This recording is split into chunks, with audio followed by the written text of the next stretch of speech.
All right, how's everybody doing? This is the Comic Samurai. I want to welcome you to my next video, and tonight we're going to be doing something a little bit different. Tonight we're going to be looking at my comic books that are my Wish I Coulda Showed. So these are ones that I got out of my collection when I was putting together other videos, and for one reason or another, I decided not to show them. But before I put them back in my collection, I had to give them a little bit of sunlight.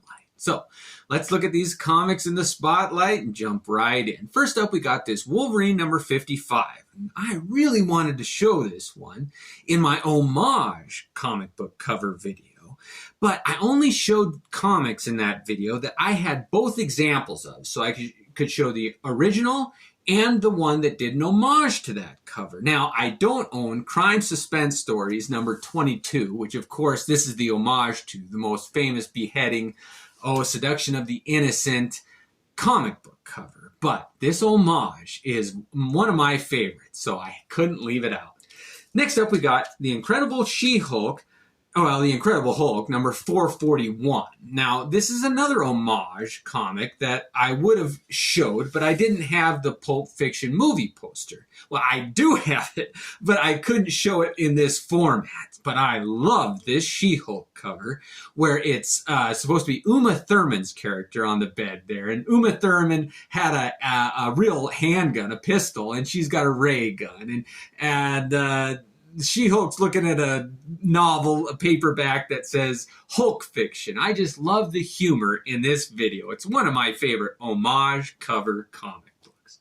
Next up, we got Promethea number 10. And this is an homage to that Beatles Sgt. Pepper's Lonely Hearts Club Band album cover, of course. And I just didn't have the album to show, but I love this homage cover. Promethea is one of my favorites, and that J.H. Williams III, who did all the art in that series, just went above and beyond, and this is a great example of an homage cover. I wish I could have showed.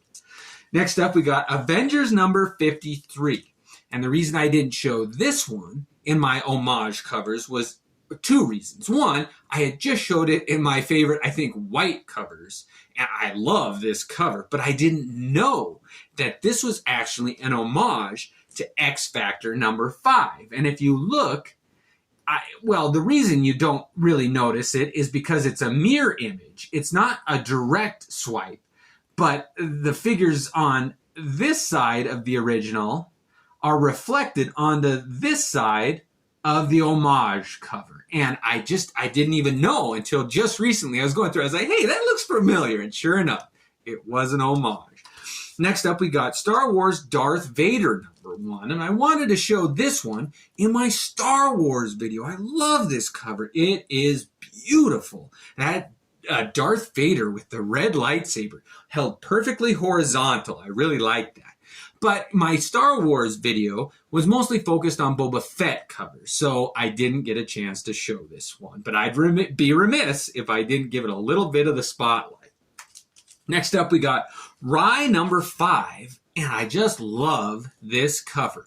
But for some reason, I didn't show it in my sword video. I love that katana sword right in front of him, but I never identified Rye as having a sword as his main weapon. And Rye didn't last very many issues. He wasn't a very famous character, but I just couldn't let this one go. I love those early editions of Rye. It was one of my favorite Valiant titles. Next up, we got Daredevil number 175. And this one I considered using in my sword video. I considered using in my black video, but I didn't think it was quite black on the cover enough.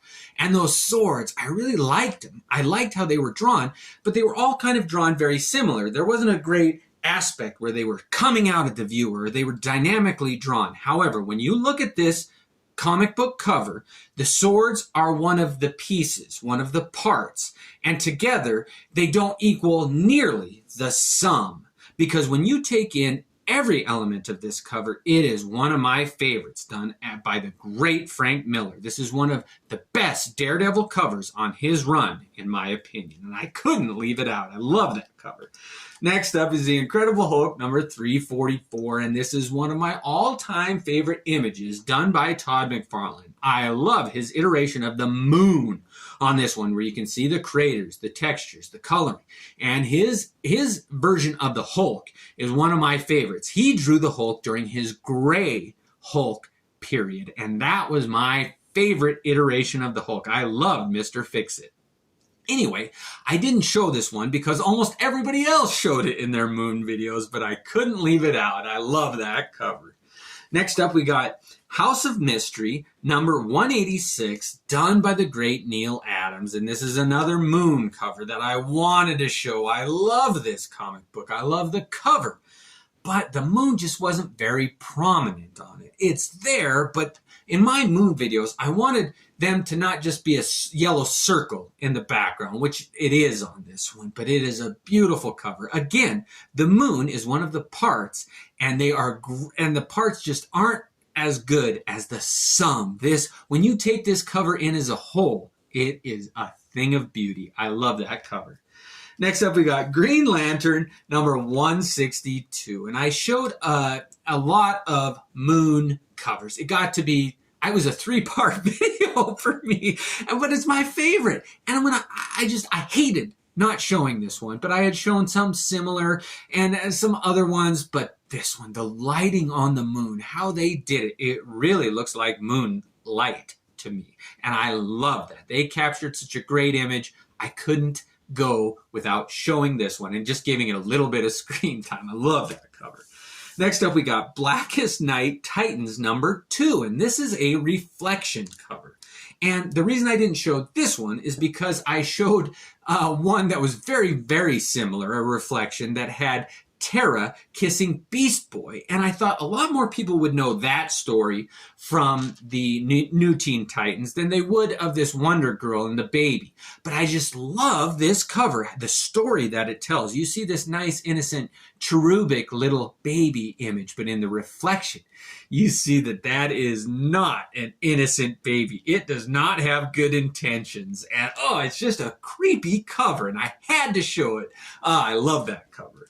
Next up, we got Brigade number 2, and I really hope this one shows up good. This is another reflection cover, and it's got it's not chromium, because the chromium covers were a little different, but this one does have some kind of a foil on it that they were able to get the colors to transfer on really well, and it is one of my favorite comic book images that has a reflective surface on it. I just really love that cover image. It is beautiful. I'm really hoping it shows up, because when you see it in person, when you're holding it in your hands, it is a beautiful image.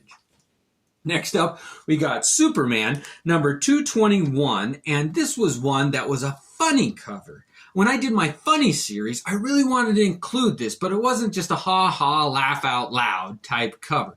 But I love the idea of Zoom, who is a reverse Flash, and Bizarro, who is kind of a reverse Superman, in some kind of a race or a conflict, but they're running opposite ways in a race. And they're both crossing the finish line, but in opposite directions, because they both do things backwards. And I just thought, that is a funny concept. I still really like it. But it wasn't a ha-ha, hit you in the stomach type funny slapstick cover, which most of my other ones were. But I love this cover. Those are two of my favorite villains. And why Superman or the Flash isn't on the cover it just makes you want to read it more. I love when they delve into the history and the mythos of villains. Next up, we got Grips number 3. And I'm sure that you can see by this cover, I wanted to include it in my yellow covers video, but I had so many, I had to whittle it down, and I showed some other very similar covers to this one. But this is a Tim Vigil cover, and any chance I get to show his art, I will. And I thought, in this second chance video, I'm gonna take it. I'm gonna feature this one. I really like that, Tim Vigil. Next up, we got Sin City, A Dame to Kill For number 3. And when I went through my best comics of the 90s, the Plastic Age, I mentioned this one, but I didn't show it. I showed number 1 because it was what introduced me to Sin City. But this was my favorite cover of that first serialized Sin City run, A Dame to Kill For. They did do one story previously, but it was serialized in the Dark Horse Presents anthology comic, and this was the first one that introduced me to Marv and Dwight. They're on the cover. Both of them. I just love Frank Miller's iteration of those characters. It's one of my favorites. I love that. And finally, I saved the best for last. This is Black Kiss. It's a trade, and I think this was put out by Arrows Comics. Let's see. Yep. And it's kind of an adult-themed one, but not really. I mean, they push the envelope, and it's a little bit risque, but not too bad. But this is a Howard Chaykin cover, and I couldn't not show it. I just didn't think it was quite appropriate for my hands cover. And it was kind of an homage to that Janet Jackson album cover. And I think that it predated it. So I don't think it is an homage. Maybe Janet Jackson did an homage to this one. But in any event, the placement of those hands with the black and white cover with just the red coloring, Black Kiss. I mean, it all fits together. It's like a perfect jigsaw puzzle, and I love this cover. Howard Chaykin is one of the greats. So I have a couple more videos of these comics that I just couldn't put away without giving them a little bit of time in the spotlight. I hope you enjoyed. So join me in my part 2. We'll catch you next time. Thanks for joining me. Have a great night.